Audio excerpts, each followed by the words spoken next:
సంగారెడ్డి జిల్లా పటాన్చెరు మండలంలోని ఇంద్రేశంలో అక్రమ నిర్మాణాలు కూల్చివేస్తున్నారు. G+2 పర్మిషన్స్ తీసుకొని యజమాని 5 అంతస్తుల భవనాన్ని నిర్మించేశారు. దీంతో అధికారులు అక్రమంగా నిర్మించిన 3 అంతస్తులను కూల్చివేస్తున్నారు.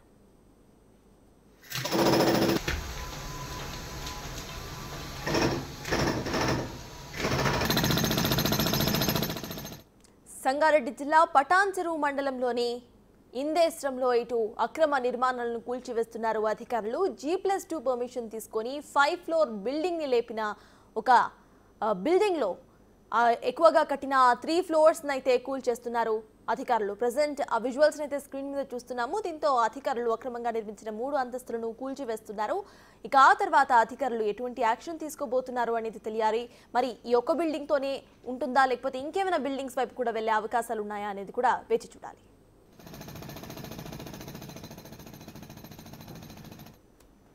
పటాన్చెరు మండలంలో ఇటు G+2 కోసం పర్మిషన్స్ తీసుకొని 5 ఫ్లోర్ బిల్డింగ్ కట్టేసిన దగ్గర ఇక్కడ అధికారులు అక్రమంగా కట్టిన 3 అంతస్తులను అయితే కూల్చివేస్తున్నారు. ఇదే అంశంపై పూర్తి డీటెయిల్స్ మా ప్రతినిధి దుర్గారెడ్డి అందిస్తారు.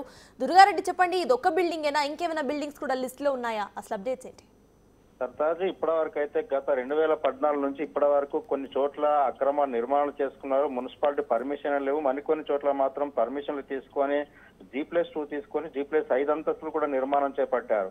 వారందరికీ కూడా మున్సిపల్ శాఖ నుంచి నోటీసులు ఇచ్చారు. ఒక 2 నుంచి 3 మాసాల క్రితం ఆ నోటీసులకు స్పందించలేదు. ఆ తర్వాత రెవెన్యూ అధికారులు, అదేవిధంగా ఆ పోలీస్ శాఖ, ఈ యొక్క మున్సిపల్ శాఖ సంయుక్త ఆధ్వర్యంలో ఇటీవల ఆ పటాన్చెరు నియోజకవర్గంలో చాలా చోట్ల అక్రమ నిర్మాణాలు జరిగినాయని చెప్పి ఆ ప్రజల నుంచి ఫిర్యాదు రావడంతో వాటిని పురస్కరించుకొని మాత్రం రెవెన్యూ, అదేవిధంగా మున్సిపల్ శాఖకు సంబంధించిన అధికారులు మాత్రం ఈ రోజు పటాన్చెరు నియోజకవర్గంలో ఆ అనుమతి లేకుండా 2 అంతస్తులకు అనుమతి తీసుకొని 5 అంతస్తుల అనుమతి 5 అంతస్తులు నిర్మించిన వారు మాత్రం కూల్చివేతలు కొనసాగుతున్నాయని చెప్పొచ్చు.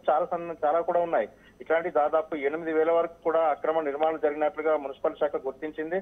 వాళ్ళందరికీ కూడా నోటీసులు కూడా జారీ చేశారు. త్వరలో వాటిని కూడా కూల్చివేసే దిశగా ముందుకెళ్తున్నారు. మరికొందరు మాత్రం కోర్టుకు వెళ్లి స్టే తీసుకొచ్చి ఆ తాత్కాలికంగా ఇంజక్షన్ ఆర్డర్ పెట్టడం వల్ల కొన్ని చోట్ల నిర్మాణాలు కూల్చివేసలేకపోతున్నారు.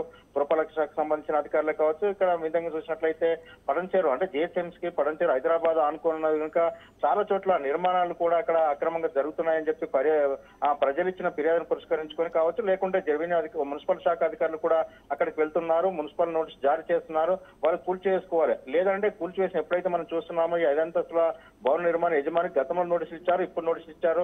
ఆ స్పందించకపోవడం మాత్రం అక్కడ కూల్చివేత కొనసాగుతుందని చెప్పవచ్చు. కూల్చివేతకు ఎంత అయితే డ్యామేజ్ ఛార్జ్ చేయాల్సి వస్తుందో ఆ డ్యామేజ్ ఛార్జ్ కూడా అతను భవన నిర్మాణ దాని నుంచి కూడా తీసుకునే అవకాశాలు కనిపిస్తున్నాయి.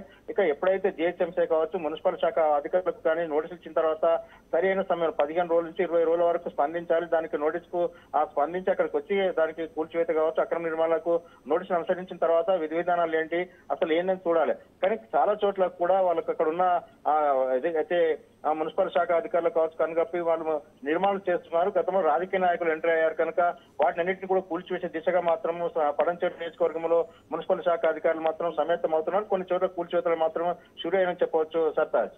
Right, thank you Durga Reddy.